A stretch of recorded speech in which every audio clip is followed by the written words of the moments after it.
বাংলাদেশ জাতীয় ক্রিকেট দলের বাঁহাতি পেসার মুস্তাফিজুর রহমান আবারও পাকিস্তান সুপার লিগে লাহোর কালান্দার্সের জার্সিতে মাঠে নামতে যাচ্ছেন। বৃহস্পতিবার ফ্র্যাঞ্চাইজিটি আনুষ্ঠানিকভাবে সরাসরি চুক্তিতে মুস্তাফিজকে দলে নেয়। ৬,৪৪,০০,০০০ পাকিস্তানি রুপিতে মুস্তাফিজকে দলে ভিড়িয়েছে লাহোর, যা বাংলাদেশি মুদ্রায় প্রায় ২,৮১,০০,০০০ টাকা।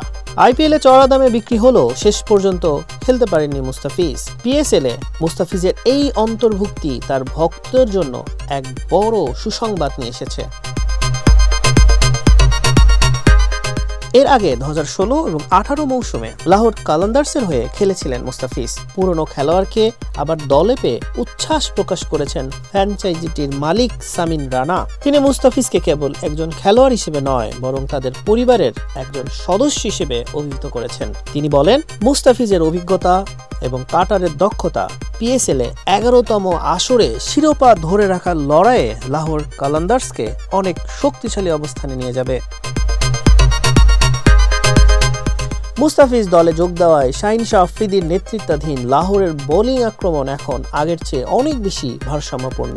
এই মৌসুমে একমাত্র বাংলাদেশ হিসেবে খেলবেন মুস্তাফিজুর রহমান।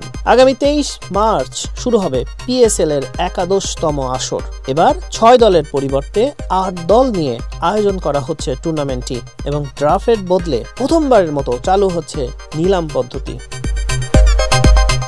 এদিকে ক্রিকেট ইনফো জানায়, বাংলাদেশকে টি-২০ বিশ্বকাপ থেকে বাদ দেওয়ার ঘটনায় প্রতিবাদ হিসেবে ভারতের বিপক্ষে ম্যাচ বয়কটের সিদ্ধান্ত নিয়েছে দেশটি। পাকিস্তানের প্রধানমন্ত্রী শেহবাজ শরীফ মন্ত্রিসভার বৈঠকে এই ঘোষণা দেন। তিনি বলেন, খেলাধুলায় রাজনীতি থাকা উচিত নয় এবং বাংলাদেশকে বাদ দেওয়ার ঘটনায় পাকিস্তানের উচিত বাংলাদেশের পাশে দাঁড়ানো।